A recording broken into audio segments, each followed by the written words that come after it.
సమావేశంలో పాల్గొంటున్న ఉప ముఖ్యమంత్రి బట్టి విక్రమార్క గారు, సహచార మంత్రివర్గ సభ్యులు, చీఫ్ సెక్రటరీ గారు, అదేవిధంగా రెవెన్యూ శాఖ, వ్యవసాయ శాఖ, హౌసింగ్ శాఖ అధికారులు, జిల్లా కలెక్టర్లు, మీ అందరికీ నమస్కారం. ఈరోజు అత్యవసరంగా ఈ వీడియో కాన్ఫరెన్స్ మనం ఏర్పాటు చేసుకోవడానికి ముఖ్య కారణం వరిధాన్య సేకరణ.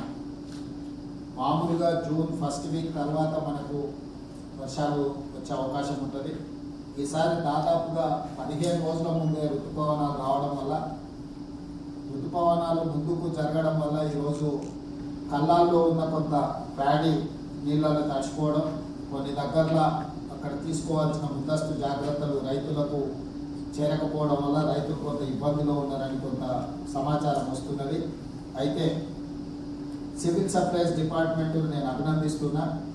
దాదాపుగా ఈ సంవత్సరం, పోయిన సంవత్సరం 2022-23 కానీ 24-25 కానీ లేకపోతే 24-25లో మనం పోల్చినప్పుడు అత్యధికంగా 64,50,000 మెట్రిక్ టన్నులు వరి ధాన్యాన్ని సేకరణ చేయడం జరిగింది. ఇందులో దొడ్డు రకం 43 లక్షలు ఉంటే సన్న రకం దాదాపుగా 20 లక్షల పైగా సేకరించడం జరిగింది.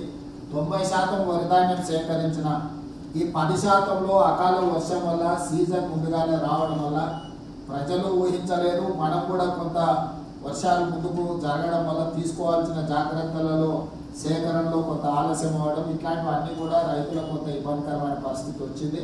అందుకే ముందస్తు చర్యగా చేపట్టవలసిన చర్యల కోసం దీన్ని తీసుకున్నాం. ఇప్పటి వరకు మనం 64,50,000 మెట్రిక్ టన్నుల వరి ధాన్యాన్ని సేకరించిన దానికి దాదాపుగా 14,949 కోట్ల రూపాయలు అవుతే, సివిల్ సప్లైస్ డిపార్ట్మెంట్ 12,184 కోట్ల రూపాయలు ఇప్పటికే రైతులకు చెల్లించడం జరిగింది. విత్ ఇన్ 48 అవర్స్లో తెలంగాణ రాష్ట్రం వచ్చిన 10 సంవత్సరాలలో ఏ రోజు కూడా రైతులకు వరి ధాన్యం సేకరించిన 48 గంటలలో నిధులు విడుదల చేయలేదు. ఈరోజు మన ప్రభుత్వం, మన అధికారులు, మన శాఖకు సంబంధించిన మంత్రులు మెటిక్యులస్గా పనిచేయడం వల్ల ఈరోజు ఈ అద్భుతమైన విజయాన్ని సాధించినాం. ఇప్పుడు మనం చెల్లించాల్సిన రేట్లు కూడా దాదాపు 2,760 కోట్ల రూపాయలు ఉన్నాయి. వాటిని కూడా శాఖ ఇమ్మీడియట్గా చెల్లిస్తుంది. కాబట్టి ఇంత మంచి పని చేసిన దాదాపుగా రైతులు 10,57,000 మంది ఇందులో లబ్ధిదారులు. దాదాపుగా 10,57,000 మంది రైతులలో మనం ఇంత మంచిగా వరి ధాన్యాన్ని సేకరించి, ఎందుకంటే ఎప్పుడు ఏ సీజన్లో కూడా 42-43 లక్షల కంటే, పోయిన సంవత్సరం 42 లక్షలు, అంతకంటే ముందు సంవత్సరం 43 లక్షల మెట్రిక్ టన్నులే వరి ధాన్యం సేకరించడం జరిగింది. ఈసారి మన శాఖ 64,50,000 మెట్రిక్ టన్నులు సేకరించి 12,184 కోట్ల రూపాయలు చెల్లించాం. ఇంత బాగా చేసిన చిన్న అక్కడక్కడ చతుర్మాతుల సంఘటనలు ఏంటంటే మొత్తం డిపార్ట్మెంటే మీదనే ఒక రకమైన అపోహ కల్పించేటట్టు కొంత ప్రచారం జరుగుతుంది. దీన్ని తక్షణమే మనము అడ్రస్ చేయాల్సిన అవసరం ఉంది. మనం చేసిన మంచి పనిని కూడా చెప్పుకోవాలి. మీరు చేసిన మంచి పనిని చెప్పుకోకపోవడం వల్ల ఏమవుతుందంటే చిన్న సంఘటనలే ఎక్కువ ప్రచారంలోకి వస్తాయి. 33 జిల్లాలలో దాదాపుగా మీకు 21 జిల్లాలలో ఎలాంటి సమస్య లేదు. 12 జిల్లాలలో కొంత మేరకు సమస్య ఉంది. అందులో ప్రధానంగా మెదక్ జిల్లా, వనపర్తి, నిర్మల్, ఉమ్మడి నిజామాబాద్లో, ఉమ్మడి ఆదిలాబాద్, ఇక్కడ కొన్ని ప్రాంతాలలో అక్కడక్కడ రైతులు రోడ్డు ఎక్కినట్టు టీవీలలో, పేపర్లలో వార్తలు వస్తున్నాయి. వీటిని తక్షణమే కలెక్టర్లు దాన్ని అడ్రస్ చేసి, అక్కడ కొంత రాజకీయ ప్రేరేపితమైన సంఘటనలు కూడా జరుగుతున్నాయి. అవసరానికి మించి అబద్ధాలతో ప్రచారం చేసి సోషల్ మీడియాలో పెట్టి, ఇంతకుముందు పెద్దలు ఉత్తమ్మారెడ్డి గారు చెప్పినట్టు రైతు అక్కడికి ఆరోగ్యం బాగలేకొచ్చి చనిపోతే కూడా అదేదో ప్యాడీ కొనుగోలు చేయకపోవడం వల్ల, ఆలస్యం వల్ల ఇట్లా జరిగిందని. ఎగ్జాక్ట్గా పోయిన సంవత్సరం ఇదే తారీఖు నాడు లెక్కేస్తే 42 లక్షలు సేకరించారు. అంతకంటే ముందు సేమ్ తారీఖు నాడు చూస్తే 43 లక్షలు సేకరించారు.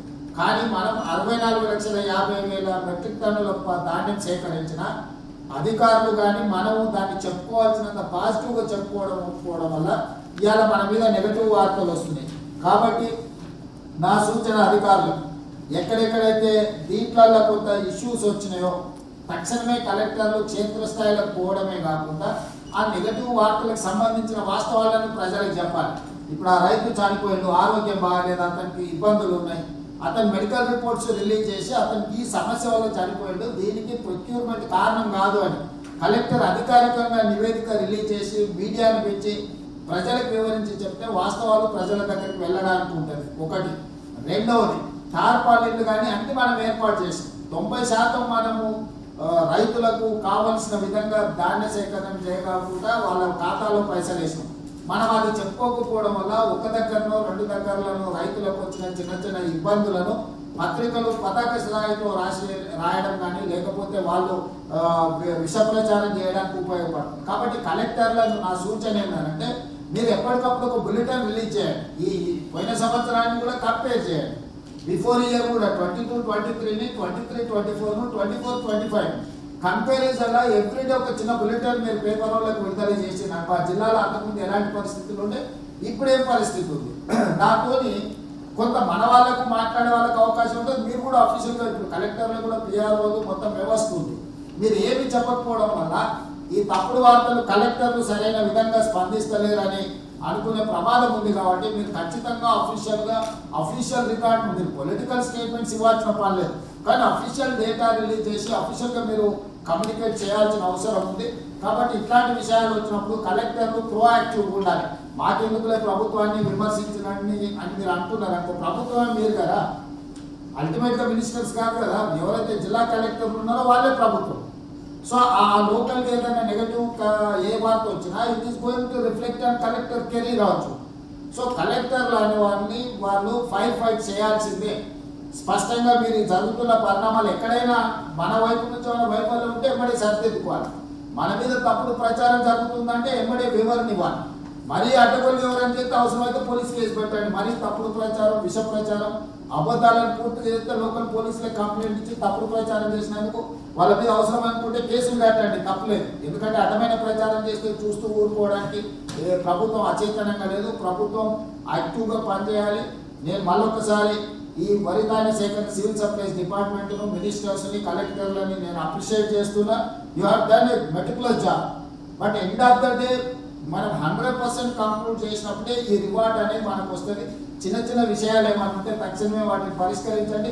ఇంకేదైనా విషయాలు ఉంటే చీఫ్ సెక్రటరీ గారు మీకు అందుబాటులో ఉన్నారు, సివిల్ సప్లైస్ కమిషనర్ మీకు అందుబాటులో ఉన్నారు, కన్సర్న్ మినిస్టర్ గారు 24/7 మానిటరింగ్ చేస్తున్నారు, కలెక్టర్లతో కంటిన్యూస్గా వీడియో కాన్ఫరెన్స్ చేస్తున్నారు, సీఎంఓ కూడా ఎప్పుడూ అందుబాటులో ఉంటుంది. కాబట్టి కలెక్టర్లు అందరూ కూడా నా స్టాండింగ్ ఇన్స్ట్రక్షన్స్, ఇందులో ఏ మాత్రం కూడా మనం ఒక నిమిషం కూడా వృధా చేయడానికి వీల్లేదు, ఎవరికి నష్టం జరగకూడదు. ఇంతకుముందు మంత్రి గారు చెప్పినట్టు లోకల్ గోడౌన్స్ను హైర్ చేయండి, ఎక్కడ కావాలంటే అక్కడ మొత్తం ఏర్పాట్లు చేయండి, మిల్లర్స్ కూడా పర్యవేక్షించండి. మిల్లర్స్ ఎక్కడైనా గ్యాంగ్ అప్ అయిపోయి లేకపోతే రైతులకు నష్టం కలిగించే విధంగా ఏదైనా మిల్లర్స్ కూడా ఒకవేళ లోకల్గా రైతులను ఏదైనా ఇబ్బంది కలిగించినంటే ఇమ్మీడియట్గా వాళ్ళ మీద యాక్షన్ తీసుకోండి. No mercy. ఇందులో తప్పులు ఎవరు చేస్తున్నా, కింది అధికారులు చేసినా, మిల్లర్లు చేసినా, దళారులు చేసినా ఎవరిని కూడా మీరు మినహాయించేది లేదు. మీరు స్ట్రింజెంట్ యాక్షన్ తీసుకోండి. Collectors are all empowered to take action against those culprits. So మీకు అందరికీ కూడా నేను క్లియర్గా చెప్తున్నా, ప్యాడీ సేకరణలో అద్భుతం. ఎందుకంటే పోయిన సంవత్సరం కానీ ఈ సంవత్సరం కానీ ఈ రోజే government of India journals publish చేసిన ఇండియాలో నెంబర్ 1 ప్యాడీ ప్రొడ్యూసింగ్ స్టేట్ కింద తెలంగాణ 2,75,00,000 మెట్రిక్ టన్నులు ఈ రెండు రాష్ట్రాలు, మన తెలంగాణ రాష్ట్రం నుంచి 2 పంటలలో పండించమని ఈరోజు రిపోర్ట్స్ ఉన్నాయి. నిజంగా ఇది వ్యవసాయ శాఖకు అదేవిధంగా మన సివిల్ సప్లైస్ డిపార్ట్మెంట్ కూడా ఇది ఒక అభినందన. నేను మనస్ఫూర్తిగా ఈ విజయాన్ని సాధించిన మిమ్మల్ని అభినందిస్తూ భవిష్యత్తులో ఇంకా మీరు జాగ్రత్తగా ముందుకు వెళ్ళాలని మీకు సూచన చేస్తున్నా. అదేవిధంగా ఇప్పుడు వ్యవసాయం సంబంధించి ఈ రిలేటెడ్ అంటే ప్యాడీ వరి ఉత్పత్తి కానీ వరి ధాన్య సేకరణ కానీ ఇట్ ఈస్ రిలేటెడ్ టు వ్యవసాయం. ఈరోజు వ్యవసాయంలో మనకు ఎందుకు ఈ సమస్యలు కనిపిస్తున్నాయి? వర్షాలు ముందుగా రావడం వల్ల, సీజన్ ముందుకు జరగడం వల్ల మనం వేసుకుంటున్న ప్రణాళిక, అది ఎరువులు కావచ్చు, ఇథనాలు కావచ్చు, ధాన్య సేకరణ కావచ్చు, సీజన్ అడ్వాన్స్ అవ్వడం వల్ల మన ప్రణాళికలోనే కొంత మనం మార్పులు చేసుకోవాల్సి వచ్చింది. అందుకోసమే ఈరోజు అత్యవసరంగా మనం ఇక టెలికాన్ఫరెన్స్, వీడియో కాన్ఫరెన్స్ పెట్టుకున్నాం. దీంట్లో మీకు కలెక్టర్లు అందరూ కూడా విత్తన నిల్వలు చాలా వరకు ఉన్నాయి. ఎక్కడైనా మీకు లేదు అని అనుకుంటే ఇమ్మీడియట్గా దాని మీద పెట్టాలి. అదేవిధంగా యూరియా కూడా కొంత అంటే చాలా వరకు వచ్చింది. గవర్నమెంట్ ఆఫ్ ఇండియా కూడా కొంత మనకు అందించడంలో ఆలస్యం చేసి తక్షణమే గవర్నమెంట్ ఆఫ్ ఇండియాలో కూడా మనం ఇచ్చేస్తున్నాం. ఈసారి ఇప్పటికే వర్షపాతం 29 అధిక శాతం 29% హైయెస్ట్ రెయిన్ఫాల్ ఉన్నది. మనకు నార్మల్గా ఈ టైంలో ఉండాల్సిన దానికంటే 29% అత్యధికంగా వర్షపాతం ఉంది. సీజన్ కూడా ముందుకు జరగడం వల్ల మన ప్రణాళికలలో కూడా కొంత మనము సర్దిద్దుకోవాల్సిన అవసరం ఉంది. అదేవిధంగా ఎరువులు విత్తనాలు రెడీగా ఉన్నాయి. ఇంకెక్కడైనా తక్కువ మీ ఇండెంట్ పోయిన సంవత్సరం మీకు ఏమేమి విత్తనాలు వాడిరు, ఎంత క్వాంటిటీ ఉన్నది, ఇప్పుడు స్టాక్స్ ఏమున్నాయి, బఫర్ స్టాక్ ఉందా లేదా మీరు వెరిఫై చేసుకొని ఇమ్మీడియట్గా వ్యవసాయ శాఖతో మీరు కనెక్ట్ అయ్యి మీకు కావాల్సిన ఇండెంట్ మొత్తం ఇవ్వండి. అదేవిధంగా యూరియా కానీ ఇతర ఫర్టిలైజర్స్ కూడా బ్లాక్ మార్కెటింగ్ జరగకుండా ఎక్కడైనా స్టాక్స్ ఎవరైనా మిస్యూజ్ చేసినా కూడా ఇమ్మీడియట్గా వాళ్ళ మీద కూడా దృష్టి పెట్టండి. మీ రిక్వైర్మెంట్ మీరు before last year comparison table తీసుకోండి. కొంత ఎక్సెస్ ఉంటుంది. ఎందుకంటే మనం పంట ఉత్పత్తి పెరుగుతుందంటే దాని అర్థం వ్యవసాయం పెరిగిందనంటే మీకు విత్తనాలు కానీ ఎరువులు కానీ మీ అవసరానికి మించి కొంచెం ఇండెంట్ పెరుగుతుంది. కాబట్టి కలెక్టర్లు వ్యవసాయ శాఖకు సంబంధించిన అధికారులు మండల స్థాయి అధికారులతో సహా ప్రతి మండలంలో మీ దగ్గర ఉన్న రిక్వైర్మెంట్ ఏంటి, ఏం పంటలు వేయబోతున్నారు అనే దాని మీద కూడా మీ దగ్గర ఒక యాక్షన్ ప్లాన్ ఉండాలి. మీరు ఇమ్మీడియట్గా మండల స్థాయి వ్యవసాయ అధికారులను కూడా అప్రమత్తం చేయాల్సిన అవసరం. అదే క్రమంలో నకిలీ విత్తనాల బెడద కూడా ఎక్కువ ఉంది. మీరు ఎక్కడికక్కడ షాపులలో ర్యాండమ్ చెకింగ్ చేయడం, కలెక్టర్లు కూడా మీరు వెళ్ళండి, విత్తన షాపులకు వెళ్ళి అక్కడ ఉన్న విత్తనాలు తీయండి, సీడ్ను కూడా అవసరం అనుకుంటే మీరు ల్యాబ్లకు పంపించండి. ఇవి నకిలీవా లేకపోతే ఒరిజినలా, లేకపోతే గతంలో ఏమంటారు హ్యాబిచువల్ అఫెండర్స్ ఉంటారు. ఈ హ్యాబిచువల్ అఫెండర్స్ ఏంటంటే ఒక లైసెన్స్ మీద కేసు అయితే రెండో లైసెన్స్ ఇంకో పేరు మీద తీసుకొచ్చి పెడతారు. షాప్ అదే ఉంటుంది, ఇది ఉంటుంది, షాప్ పేరు మారుతుంది. మీరు అట్లాంటి వాళ్ళని చేసి వాళ్ళకు ఒక మామూలుగా హిస్టరీ షీటర్స్ ఎట్లుంటారో, రౌడీ షీటర్స్ ఎట్లుంటారో, ఈ నకిలీ విత్తనాలలో కూడా హ్యాబిచువల్ అఫెండర్స్ మీరు లిస్ట్ అవుట్ చేసుకుని ఒక డేటా కలెక్టర్లు అందరూ కూడా డేటా కలెక్ట్ చేయాలి, డేటా అవైలబుల్ పెట్టాలి. సీజన్ వచ్చినప్పుడు మీరు అవసరమైతే పత్రికా సమావేశాలు పెట్టి ఇలాంటి వాళ్ళు అందరి ఈ యజమానులు ఈ కేసులు ఉన్న వాళ్ళు మీరు పబ్లిక్ అవేర్నెస్ ప్రోగ్రామ్ కూడా తీసుకోండి. అక్కడక్కడ ఈ విత్తనాలు రెగ్యులర్గా ఉంటే కేసులు కట్టిన బస్ స్టాండ్లలో ఫ్లెక్సీలు పెట్టించారు, వాళ్ళ ఫోటోలు పెట్టించి వీళ్ళు నకిలీ విత్తనాలు అమ్ముతారు, వీళ్ళ పట్ల జాగ్రత్తగా ఉండండి అని చెప్పి. ఎందుకంటే పబ్లిక్లో వాళ్ళను అకౌంటబిలిటీ ఫిక్స్ చేయకుండా మీరు వాళ్ళని ఏమనుకుంటూ ఊరుకుంటే వాడు మళ్ళీ చేస్తారు. కాబట్టి దీని మీద కూడా కలెక్టర్లు పూర్తిగా దృష్టి పెట్టాలి. నకిలీ విత్తనాల మీద అసలు ఏ మాత్రం కూడా వాళ్ళని క్షమించే సమస్యనే లేదు. అవసరం అనుకుంటే హ్యాబిచువల్ అఫెండర్స్ ఉంటే పీడీ యాక్ట్ పెట్టండి. అక్కడక్కడ మీరు పీడీ యాక్ట్ కేసులు పెట్టడం మొదలు పెడితే వాళ్ళకి ఒక భయం వస్తుంది. గవర్నమెంట్ సీరియస్గా యాక్షన్ చేస్తుంది, ఇట్లాంటి వ్యవహారాలు ఇక్కడ నడవవు, కుదరదని. ఇదంతా చేయాల్సింది కలెక్టర్లు పనిచేయాలంటే మీ కింది వ్యవస్థను మీరు స్ట్రీమ్ లైన్ చేసుకోవాలి, కింది వ్యవస్థతో మీరు కమ్యూనికేషన్ పెట్టుకోవాలి. మీరు ఫీల్డ్ ఇన్స్పెక్షన్స్కి వెళ్ళాల్సిందే. నేను టైం అండ్ అగైన్ కలెక్టర్లు కోరుకునేది ఒకటే, ఈ సమస్యలకు పరిష్కారం ఒకటే, మీరు క్షేత్రస్థాయిలో పర్యటన చేయడము. అదేవిధంగా పచ్చిరొట్టు విత్తనాల విషయాలకు సంబంధించి కూడా కలెక్టర్లందరికీ నేను సూచన చేస్తున్నా. దానికి సంబంధించి ఆల్రెడీ ప్రభుత్వం అన్ని రకాల ప్రొక్యూర్మెంట్ ఏర్పాట్లు చేసింది. ఇంకేదైనా మీకు దీంట్లో ఏదైనా అంశాలు ఉంటే కూడా ఇమ్మీడియట్గా వ్యవసాయ శాఖకు సంబంధించిన అధికారులు అదేవిధంగా మంత్రి గారు కూడా ఎప్పటికప్పుడు మీకు అందుబాటులో ఉన్నారు, వాళ్ళని రీచ్ అవ్వండి. అక్కడ కూడా మీకు ఏదైనా ఇష్యూ ఉందనుకుంటే ఇమ్మీడియట్గా సీఎంఓని కూడా మీరు రీచ్ అయ్యేదాన్ని ఇష్యూస్ ఉంటే చెప్పండి. నేను ఇమ్మీడియట్గా 24/7 నేను కూడా మానిటరింగ్ చేస్తున్నా. చీఫ్ సెక్రటరీ గారు అందుబాటులో ఉంటారు, చీఫ్ మినిస్టర్గా నేను అందుబాటులో ఉంటా. మీరు దీని మీద కూడా ప్రత్యేకంగా దృష్టి పెట్టాల్సిందిగా, వ్యవసాయానికి సంబంధించిన విషయాల మీద కూడా ప్రత్యేకంగా మీరు ఒక టాస్క్ ఫోర్స్ టీంని ఏర్పాటు చేసుకోండి. మీకు ఉండే ఆఫీసర్లకు కూడా ఒక స్పెసిఫిక్ జాబ్ డెలిగేట్ చేయండి. మానిటరింగ్ చేసుకోవడానికి మీరు రిపోర్ట్ చేసుకోవడానికి కూడా కలెక్టరేట్లో ఉన్న ఇంపార్టెంట్ ఆఫీసర్లను, ఆ అగ్రికల్చర్కి సంబంధించిన ఒక ఆఫీసర్ను మానిటరింగ్ చేసుకోవడానికి ఏమేమి ఇన్స్ట్రక్షన్స్ ఇవ్వాలో, టైం టు టైం మీకు రిపోర్ట్ ఏమి ఇవ్వాలో వాటన్నిటిని కూడా దృష్టిలో పెట్టుకొని ఇమ్మీడియట్గా దాన్ని కూడా ఒక మెకానిజం ఎవాల్యూట్ చేసుకోండి. ఆ మెకానిజంని మీరు కంటిన్యూస్గా మానిటరింగ్ చేసుకునే బాధ్యత తీసుకోవాలి. ఇక 3వ పాయింట్ భూభారతి మీకు తెలుసు. మొట్టమొదట పైలట్ ప్రాజెక్ట్ కింద 4 మండలాలు తీసుకున్నాం. నారాయణపేట జిల్లాలో మద్దూరు, ఖమ్మం జిల్లాలో నెలకొండపల్లి, కామారెడ్డి జిల్లాలో లింగంపేట, ములుగు జిల్లాలో వెంకటాపూర్. ఆ 4 మండలాలు మనం సక్సెస్ఫుల్గా అప్లికేషన్లు తీసుకోవడం, ప్రజల దగ్గరికి వెళ్ళడం, ప్రజల్ని అప్రమత్తం చేయడం, ప్రజలకు ఒక అవగాహన కల్పించడం చేసినాం. తర్వాత మనం 2వ విడతగా మనం దాదాపుగా ప్రతి జిల్లాలో ఒక మండలం తీసుకున్నాం. ఇప్పుడు మిగతా మండలాలలో కూడా భూభారతి ఈ భూభారతి అనేది ధరణి అనేది ఒక భూతం లాగా రైతులకు ప్రజలకు తీవ్రమైన నష్టం కలిగించింది. ఈరోజు మొత్తం రెవెన్యూ చట్టాలనే కాకుండా మనం యాప్ను కూడా సరిదిద్దుకొని సరళతరం చేసి ప్రజలకు అందుబాటులో తీసుకోకపోతున్నాం. ధరణి ఒక భూతం లాగా ఉంటే భూభారతి అనేది ఈ చట్టమే కాదు పేద రైతులకు చుట్టంలాగా ఈరోజు వ్యవహరిస్తుంది.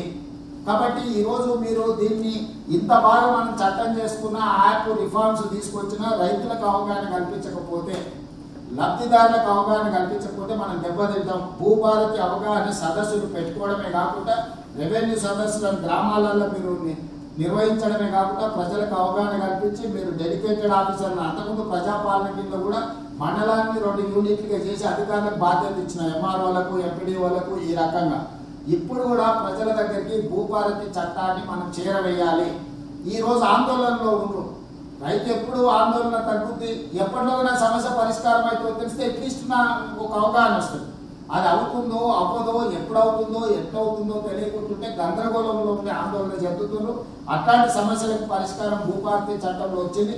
అందుకే రెవెన్యూ మంత్రి గారు చెప్పినట్టు జూన్ 3 తారీఖు నుంచి జూన్ 20 తారీఖు వరకు 3వ దశ రెవెన్యూ సదస్సులను మనం తీసుకోవాలి. దీన్ని పర్ఫెక్ట్గా యాక్షన్ ప్లాన్ చేసుకోండి.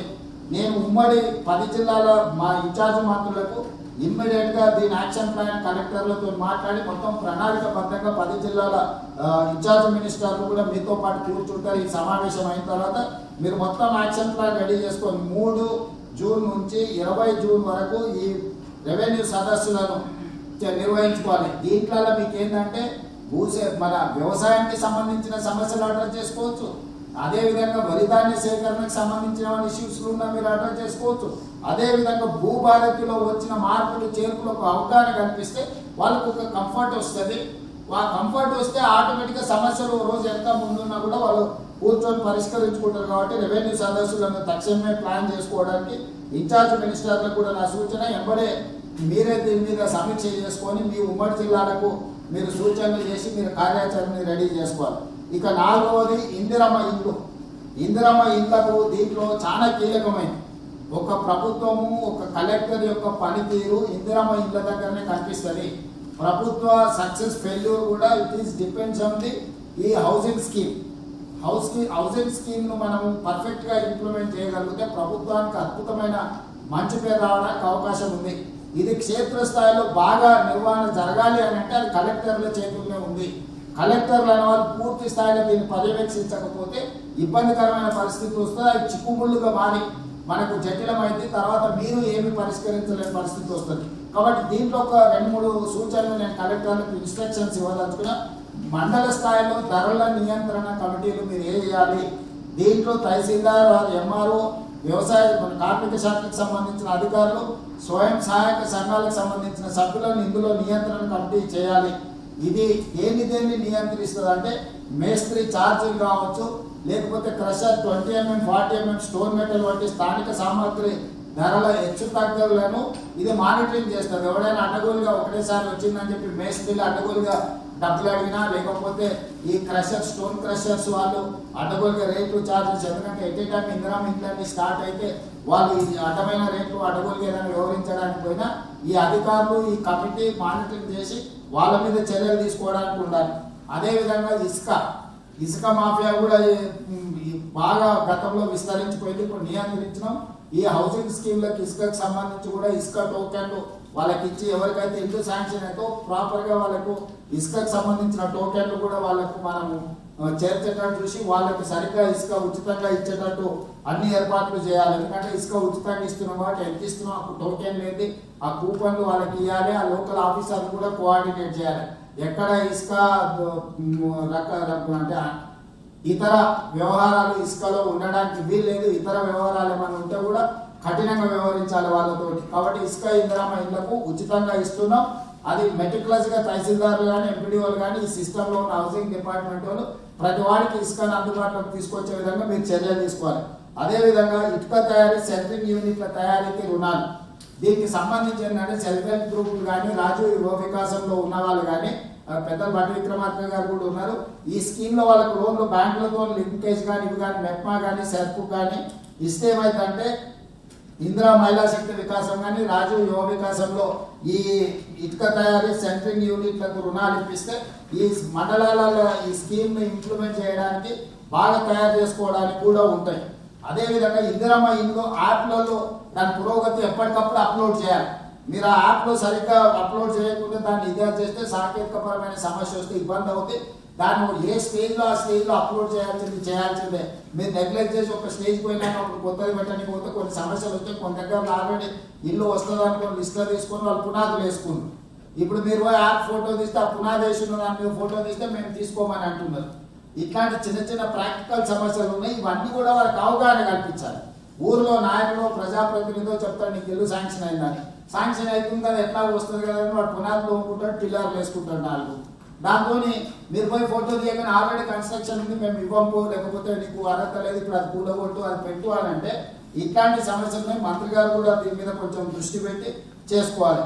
అదేవిధంగా ఈ ఓపెన్ ఫౌండేషన్ కానీ షార్ట్ కాలమ్స్ తక్కువ ఖర్చు కొత్త నిర్మాణ సాంకేతికత వచ్చింది. తక్కువ ఖర్చుతో కన్స్ట్రక్షన్ చేయడానికి ఇప్పుడు ఇవాళ చాలా టెక్నాలజీ అడ్వాన్స్ టెక్నాలజీ ఉంది. అంటే కాస్ట్ కటింగ్ కొత్త నైపుణ్యం వచ్చింది. అందుకోసమని వాటిని బేస్మెంట్ స్థాయి వరకు పిల్లర్లు ఎట్లా పిల్లర్ రూఫింగ్ తక్కువ ఖర్చు వీటి అన్నిటి కూడా కొత్త సాంకేతికత ఏదైనా వచ్చిందో దాన్ని బెనిఫిషియర్స్కు ఒక అవగాహన సదస్సు పెట్టి లేదా మీరు ఊర్లలో రెవెన్యూ సదస్సులా లేదు అక్కడ ఈ పాయింట్ని కూడా ప్రజలకు వివరించండి. ఎందుకంటే లేదు సాంప్రదాయబద్ధమైన చాలా పాతకాలపు ఇది చేసుకుంటే వాళ్ళకి అన్నిటికీ నష్టం ఉంది, కష్టం ఉంది. కాబట్టి కొత్తగా వచ్చిన టెక్నాలజీని మీరు కొంత అడాప్ట్ చేసుకొని ఆ ఇళ్ళ దాంట్లో కూడా మీరు క్లియర్గా ఇచ్చేయండి. అదేవిధంగా మండల కేంద్రంలో మీరు మోడల్ హౌస్లు కట్టారు. మీరు ఖచ్చితంగా లబ్ధిదారులకు విజిట్ పెట్టి చేసి వాళ్ళని ఇచ్చేయండి. ఇక్కడ ఇట్లున్నది ఇక్కడ కట్టుకొని వచ్చి చూస్తే సీయింగ్ ఈజ్ బిలీఫ్. అంటే సాంకేతిక నైపుణ్యంతో పాటు క్వాలిటీ కన్స్ట్రక్షన్ చేయడానికి అవకాశం ఉంటుంది. కాబట్టి దయచేసి వాళ్ళందరినీ కూడా కొంత అవగాహన కల్పించడానికి మండలాలలో ఉన్న వాటిని విజిట్ చేసినట్టు ఏ మండలంలో ఆ మండలంలో బెనిఫిషియర్స్ను లబ్ధిదారులను స్ట్రీమ్ లైన్ చేసి వాళ్ళకి అప్పుడప్పుడు ఎక్కడ సంత జరుగుతుందో సంత జరిగినప్పుడు పెడితే వాళ్ళు సంతకు వచ్చినట్టు ఉంటుంది, ఇది చూసిపోతారు. మీరు సంతలో కూడా ఫ్లెక్సీలు పెట్టడము, అవగాహన కల్పించడము, లేకపోతే మైక్లో అనౌన్స్మెంట్ చేయడము, ఇట్లాంటి చిన్న కొంత అవగాహన కల్పించండి. అక్కడక్కడ ఊర్లలో ఎవరైనా అంటే ఉత్సాహంగా వాళ్ళు ఉంటే ప్రోత్సహించండి, టామ్ వేయించండి, డబ్బు కొట్టించి వాళ్ళ దగ్గర మోడల్ అవుతుంది చూడండి. చిన్న టెక్నిక్స్ మీరు ప్లే చేయండి. మీరు మండల కేంద్రంలో ఎంపీడీఓ ఆఫీస్ ఎంఆర్ఓ ఆఫీస్ దగ్గర ఒక ఫ్లెక్సీ పెట్టండి, పలానా దగ్గర మోడల్ అవుతుంది, మీరు ఇందిరమ్మ ఇల్లు మీరు కట్టుకోవాలనుకుంటే వెళ్ళి అక్కడ చూడండి అంటే ఇల్లు కట్టుకున్న వాడు తప్పకుండా చూస్తాడు. లబ్ధిదారుడు డెఫినెట్గా చూస్తాడు. మీతో చూసినా చూడకపోయినా మనకేం ఇష్యూ ఉండదు. కానీ ఎవరికైతే స్కీమ్ వచ్చిందో వాళ్ళు అక్కడికి వెళ్ళి చూస్తారు. మీరు వాళ్ళని కొంచెం మోటివేట్ చేయండి. మీ అధికారులకు ఏ ఇళ్ళకు వీళ్ళకు కూడా చెప్పండి, వీలైనంత మేరకు లబ్ధిదారులను మీరు పంపించేటట్టు చూడండి అని.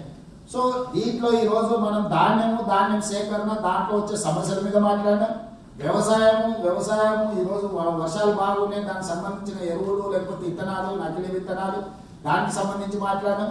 అదేవిధంగా భూభారతి రెవెన్యూ సదస్సుల విషయంలో మాట్లాడినాం, ప్రజలకు అవగాహన కల్పించే దాంట్లో మాట్లాడినాం, తారీఖులు నిర్ణయించుకున్నాం. దాని తర్వాత మనం ఇందిరమ్మ ఇళ్లకు సంబంధించి కూడా కలెక్టర్లకి ఉన్న అపోహల్ని లిస్టులు కూడా అన్ని పర్ఫెక్ట్గా చేసుకొని ముందుకు తీసుకెళ్ళాలి. ఇప్పుడు అధికారులతో పాటు ఇన్ఛార్జ్ మినిస్టర్స్ కూడా నా సూచన 29, 30 తారీఖుల్లో మీరు అన్ని మీ జిల్లాల ఇన్ఛార్జీలు ఎక్కడైతే ఉన్నారో మీరు ఖచ్చితంగా క్షేత్రస్థాయిలో 2 రోజులు పర్యటన చేసి మీ ప్రాంతంలో ఈ 4 సమస్యలకు సంబంధించి ధాన్య సేకరణ కావచ్చు, హౌసింగ్ కావచ్చు, వ్యవసాయం కావచ్చు, భూభారతి కావచ్చు, దీనికి సంబంధించి మీరు క్షేత్రస్థాయిలో ఖచ్చితంగా మంత్రులు పర్యటన చేయాల్సిందే. 29, 30 తారీఖుల్లో మీరు ఖచ్చితంగా మీరు ఇన్ఛార్జీలు ఉన్న జిల్లాని 2 రోజులు పర్యటన చేసి కలెక్టర్లతో సమీక్ష చేసుకొని మీరు ఖచ్చితంగా యాక్షన్ ప్లాన్ రెడీ చేసుకోవాల్సిందే. 1వ తారీఖు నాడు ఇన్ఛార్జ్ మినిస్టర్లు అందరూ కూడా వాళ్ళ పర్యటనలో వచ్చిన నివేదికలను నాకు ఇవ్వాల్సిందే. 1వ తారీఖు నాడు సాయంత్రం 4 గంటలకు నేను మీ అందరితో ఇన్ఫార్మల్ మీటింగ్ మీ నివేదికలతో పాటు మీతో కూర్చుంటాను. మీకు ఎదురైన సమస్యలు కానీ వాటిని పరిష్కరించడానికి అవసరమైన ప్రణాళికలను పూర్తి చేసుకుంటూ జూన్ 2 నాడు జిల్లాలలో చేపడుతున్న రాష్ట్ర అవతరణ దినోత్సవ కార్యక్రమాలను కూడా ఏ రకంగా చేసుకుంటున్నారు అనేది నాకు ఇన్ఛార్జ్ మినిస్టర్స్ మ్యాండేట్గా నివేదిక జూన్ 1 నాడు సాయంత్రం 4 గంటలకు తీసుకొని హాజరవుతే సెక్రటేరియట్లో మంత్రులతో ఒక సమీక్ష సమావేశం పెట్టుకుంటాం. ఈ లోపల అందరూ యాక్షన్ ప్లాన్లో దిగాల్సిందే. ఈరోజు ఈ సమావేశంలో మనము మంత్రులు ఏం పని చేయాలి, శాఖలకు సంబంధించిన ప్రిన్సిపల్ సెక్రటరీలు ఏం పని చేయాలి, ఆ శాఖల ప్రిన్సిపల్ సెక్రటరీల చీఫ్ సెక్రటరీ గారు ఎలాంటి ఇన్స్ట్రక్షన్స్ ఇవ్వాలి, ఎలాంటి కోఆర్డినేషన్ చేయాలి నిర్ణయించుకున్నాం. ముఖ్యమంత్రి కార్యాలయానికి సంబంధించిన అధికారులు కూడా రెండు జిల్లాలకు ఒక్కొక్క అధికారి ఇన్ఛార్జ్ ఉన్నారు. వాళ్ళందరినీ కూడా కోఆర్డినేట్ చేసుకోవాలి. అదేవిధంగా కలెక్టర్లు క్షేత్రస్థాయిలో పనిచేసేది కలెక్టర్లే. నేను మళ్ళీ చెప్తున్నా, మీ క్షేత్రస్థాయి పర్యటనల మీదనే మీ ప్రోగ్రెస్ని ఎనాలిసిస్ చేస్తాం. రేపు భవిష్యత్తులో మీ పోస్టింగులు ఉంటాయి. It is related to your work and your posting. నేను చాలా కేటగారికల్గా కలెక్టర్లకు నేను చెప్పదలుచుకున్న నిర్మమాటంగా క్షేత్రస్థాయిలో మీ పర్యటనలు, మీ రిజల్ట్, ఏ జిల్లాలలో ఏ సమస్యలు ఉన్నాయో కలెక్టర్లు ఎట్లా సమస్యలు రాకుండా ఉంటే మంచిది. కానీ సమస్యలు వచ్చినప్పుడు కలెక్టర్గా మీరు ఎట్లా వ్యవహరించింది అనేది మీ పనితనాన్ని నిర్ధారిస్తుంది. క్రైసిస్ని మేనేజ్ చేసిన వాళ్ళే క్రైసిస్లో లీడర్ ఎమర్జ్ అవుతాడు, క్రైసిస్లోనే ఆఫీసర్ ఎమర్జ్ అవుతాడు. క్రైసిస్ రాకుండా ఉండడం చూసుకోవడం ఒక రకం, కానీ క్రైసిస్ వచ్చినప్పుడు crisis how you are monitoring, how you are addressing that crisis అనే దాని మీద depend your career and your capability depend అయి ఉంటుంది. కాబట్టి నేను కలెక్టర్లు క్లియర్గా చెప్తున్నా, రాబోయే నెల రోజులు పూర్తి స్థాయిలో మీరు క్షేత్రస్థాయిలో ప్రజలతో సత్సంబంధాలు ఏర్పాటు చేసుకొని ప్రజల దగ్గరికి వెళ్లాల్సిందే. మీ కింది అధికారులను కూడా మీరు పరిగెత్తించాల్సిందే. ఎవరికైనా ఏదైనా ఇబ్బంది ఉంటే సిఎస్ గారికి రీచ్ అవ్వండి, రీప్లేస్మెంట్ చేద్దాం. మీకు ఏదైనా కన్స్ట్రెయిన్స్ ఉంది, లేకపోతే ఏదైనా లిమిటేషన్స్ ఉంది, if you have any problem, physical problem or other problem or any problem is there, you reach direct your chief secretary and let me know, I will replace. కానీ మేము అక్కడ ఉండి మేము క్షేత్రస్థాయిలో పోము, మేము వ్యవసాయాన్ని అడ్రస్ చేయము, మేము ధాన్య సేకరణ అడ్రస్ చేయము, లేకపోతే మేము భూభారతి ఇష్యూస్ని మేము మానిటరింగ్ చేయట్లేదు, లేకపోతే మేము ఇందిరమ్మ ఇండ్ల విషయంలో లబ్ధిదారులను కానీ ఇందిరమ్మ కమిటీలను కానీ మండల కమిటీలను కానీ రేట్ మానిటరింగ్ ఇష్యూస్ కానీ మేము చెయ్యము అని అంటే అది కుదరదు. ప్రజలు మన మీద చాలా హై ఎక్స్పెక్టేషన్ ఉన్నది. ఏమి చేయకుంటుంటే ప్రజలు మర్చిపోతారు. 10 ఏళ్ళు డబుల్ బెడ్రూమ్ ఇల్లు ఇవ్వలే, ఎవరు అడగలే. ఇవాళ మీరు 4,50,000 ఇందిరమ్మ ఇల్లు ఇస్తామని బయలుదేరినప్పుడు ఈరోజు ప్రతి వాళ్ళు మన మీద హోప్తో ముందుకు వస్తారు. కొడతామంటే దూరం పోతారు, పెడతామంటే దగ్గరకు వస్తారు. ఇప్పుడు మన ప్రభుత్వం పెడతామంటుంది, ప్రజలు మన దగ్గర ఒక గ్రేట్ హోప్తో వస్తారు. వచ్చినప్పుడు వాళ్ళని కంట్రోల్ చేయాలి, వాళ్ళని అడ్రస్ చేయాలి, ఆ ఇష్యూ రిజాల్వ్ చేయాలి. ఇదంతా కూడా మా క్షేత్రస్థాయిలో పిల్లర్స్ కలెక్టర్లు. I'm completely depending on my collectors. I'm expecting result from my collectors. Don't let me down. నేను క్లియర్గా కేటగారికల్గా చెప్తాను, మీ పనితనాన్ని తప్పకుంటే ప్రభుత్వం గుర్తిస్తుంది. ఈరోజు కలెక్టర్లకు వేసిన పోస్టింగ్లలో ఎక్కడ కూడా మీరు ఎవరితో రీచ్ కాకుండా డైరెక్ట్గా మిమ్మల్ని గుర్తించి మీరు చేస్తారని మిమ్మల్ని పోస్టింగ్ చేసినాం. నిరూపించుకునే బాధ్యత ఇప్పుడు మీ మీద ఉంది. ఐఏఎస్ కెరీర్లో కలెక్టర్ పోస్ట్ అనేది అత్యంత కీలకమైనది, ప్రతిష్టాత్మకమైనది. ఆ పోస్ట్లో మీరు రాణిస్తే భవిష్యత్తులో మీ కెరీర్ అంతా బాగుంటుంది. ఆ పోస్ట్లో మీరు ఫెయిల్ అయినంటే మీ భవిష్యత్తులో ఎప్పుడు కూడా మీ ఏ ఎలివేషన్ చేయాల్సి వచ్చినా కలెక్టర్కి ఎట్లా పర్ఫామ్ చేసిందని రిపోర్ట్ తీసుకుంటారు. కాబట్టి 4 అత్యంత కీలకం తెలంగాణలో. ప్యాడీ సేకరణ, పంటల సేకరణ కావచ్చు, వ్యవసాయం కావచ్చు, హౌసింగ్ కావచ్చు, భూభారతి ఒక ధరణి ఒక భూతంలాగా ప్రజలను ఇబ్బంది పెట్టింది. అలా భూభారతి ద్వారా సమస్యను పరిష్కరిస్తున్నాం. ఒక హోప్ వచ్చింది. ఇప్పుడు ప్రజలు మన దగ్గరకు వస్తున్నారు. ఆ హోప్ను నిలబెట్టుకోవాల్సిన బాధ్యత మన అందరి మీద ఉన్నది. కాబట్టి మీ అందరి అధికారులను కూడా మా ఇన్ఛార్జ్ మినిస్టర్లు, సహచార మినిస్టర్లు అందరూ కూడా నా రిక్వెస్ట్, రాబోయే 3-4 రోజులు కంప్లీట్గా మనం జిల్లాలో తిరగాల్సిందే. 29-30 తారీఖు ఇన్ఛార్జ్ మినిస్టర్లు వాళ్ళ ఏ జిల్లాలకు ఇన్ఛార్జ్ ఉన్నారో వాళ్ళ క్షేత్రస్థాయిలో వెళ్లాల్సిందే, కలెక్టర్లను సమీక్షించాల్సిందే. 1 తారీఖు నాడు నివేదిక ఇవ్వాల్సిందే. 1 తారీఖు నాడు ఇంకేమైనా ఇన్స్ట్రక్షన్స్ ఏమైనా క్లారిటీ ఉన్నా గవర్నమెంట్ వైపు నుంచి ఇస్తాం. అదేవిధంగా 2 తారీఖు నాడు రాష్ట్ర అవతరణ దినోత్సవాలను కూడా ఎక్కడికక్కడ అద్భుతంగా చేయాలి. ఈ అత్యవసరంగా పెట్టిన ఈ సమావేశంలో వచ్చిన ఉప ముఖ్యమంత్రి గారికి, మంత్రులకు, చీఫ్ సెక్రటరీ గారికి, వివిధ శాఖల ప్రిన్సిపల్ సెక్రటరీస్కు, అదేవిధంగా కలెక్టర్లు అందరూ కూడా మనస్ఫూర్తిగా ధన్యవాదాలు చెప్తున్నా. చేయడమే కాదు, చేసింది చెప్పుకోవడం కూడా చాలా కీలకం. మనం చేసింది చెప్పుకోకపోవడం వల్ల ఈ కొంచెం ఏదైతే మిగిలిపోయిందో ఆ బ్యాడ్ పబ్లిసిటీని వాళ్ళు లీక్ చేస్తున్నారు. Any media then give you some space. ఆ స్పేస్లో మీరు పాజిటివ్ మీరు చేసుకుని చెప్పుకోకపోతే ఆటోమేటిక్గా నెగటివ్ స్టోరీ ఆ ప్లేస్ని తీసుకుంటుంది. కాబట్టి కలెక్టర్లు మీరు చేసింది కూడా చెప్పుకోవడం అనేది మీకు కూడా బాధ్యత. మీరు కూడా మీ ఇన్ఛార్జ్ మినిస్టర్లకు కంటెంట్ పూర్తి చేయండి. మీ జిల్లాలో ఏం చేసి వస్తే ఇమ్మీడియట్ గా మినిస్టర్స్ కూడా దాని మీద రియాక్ట్ అవుతారు. మీ కన్సర్న్ మినిస్టర్స్ కూడా మీరు ఫీడ్బ్యాక్ ఇవ్వండి ఇమ్మీడియట్ గా. పొద్దున్న మీరు ఒక రోజు ముందుగానే late in the evening me concern ministers కి మీ ఫీడ్బ్యాక్, మీ ఎక్స్పీరియన్స్, మీ వర్క్ ప్రోగ్రెస్ ఇస్తే నెక్స్ట్ డే పొద్దునే కలెక్టర్ మన ఇన్ఛార్జ్ మినిస్టర్స్ వాళ్ళ నోట్ రిలీజ్ చేస్తారు. లేకపోతే వాళ్ళే డైరెక్ట్ ఎక్కడైనా అవకాశం వచ్చినా మీడియాతో మాట్లాడతారు, ఇప్పటివరకు ఇంత సేకరించడం ఇట్లుంది అని. సో ఈ కమ్యూనికేషన్ అనేది పుష్ అండ్ పుల్ ఉండాల్సిందే. డేటా మేము చేస్తానే ఉన్నాం, బాగానే ఉంది, మా సమాచారం మేము ఫైల్లో పెట్టుకున్నాం అని అంటే దానివల్ల ప్రయోజనం ఉండదు, ఆశించిన ఫలితాలు రావు. దయచేసి కలెక్టర్లు అందరూ కూడా చెప్తాం, మీ ఇన్ఛార్జ్ మినిస్టర్తో ఇంటాక్ట్లో ఉండండి. అదేవిధంగా మీ శాఖలకు సంబంధించిన మంత్రులతో మీరు ఇమ్మీడియట్గా ఏ సమాచారం ఉన్నా ఇమ్మీడియట్గా మీరు వారికి సమాచారం చేరవేయండి. ముఖ్యమంత్రి కార్యాలయం కూడా సమాచారం చేరవేయండి. ఏదంటే నేను ఇమ్మీడియట్గా అడ్రస్ చేస్తాను. మీరు అందరూ కూడా మనందరం కూడా అలర్ట్గా ఉండాలి. వర్షాలు ముందస్తుగా వచ్చినాయి. మెడికల్ అండ్ హెల్త్ కూడా రాబోయే రోజుల్లో కోవిడ్ కూడా కొంత వచ్చింది అని అంటున్నారు. మెడికల్ అండ్ హెల్త్ వాళ్ళు కూడా అప్రమత్తంగా ఉండాలి. వర్షాలు రాగానే కొంచెం అంటురోగాలు వచ్చే ప్రమాదం ఉంటుంది. దాని మీద కూడా మన వైద్య ఆరోగ్య శాఖ అప్రమత్తంగా ఉండాలి. వాళ్ళు కూడా సమీక్ష చేసుకొని అన్ని దగ్గరలో మందులు అందుబాటులో ఉన్నాయా లేదా, డాక్టర్లు ఉన్నారా లేదా, ఎవరైనా లీవ్ మీద వెళ్ళిరా, వాళ్ళు కూడా ఈ సీజన్ స్టార్ట్ అయినప్పుడు సీజనల్ డిసీజెస్ కొన్ని ఆటోమేటిక్ వస్తాయి ఫాలోడ్ బై రెయిన్ఫాల్. సో వ్యవసాయం రాగానే కొన్ని ముఖ్యంగా ఈ ఆదివాసీ ప్రాంతాలలో, అటవీ ప్రాంతాలలో కొన్ని ప్రమాదాలు ఉంటాయి కాబట్టి ఇమ్మీడియట్గా కలెక్టర్లు ఆ విషయంలో కూడా అప్రమత్తం కావాలి. అన్ని 15 రోజులు ముందస్తుకు జరిగినాయి. మరి సీజన్ జరిగినప్పుడు మొత్తం రిక్వైర్మెంట్స్ జరిగినప్పుడు కలెక్టర్ కూడా 15 రోజులు ముందస్తు యాక్షన్ ప్లాన్ రెడీ చేసుకోవాలి.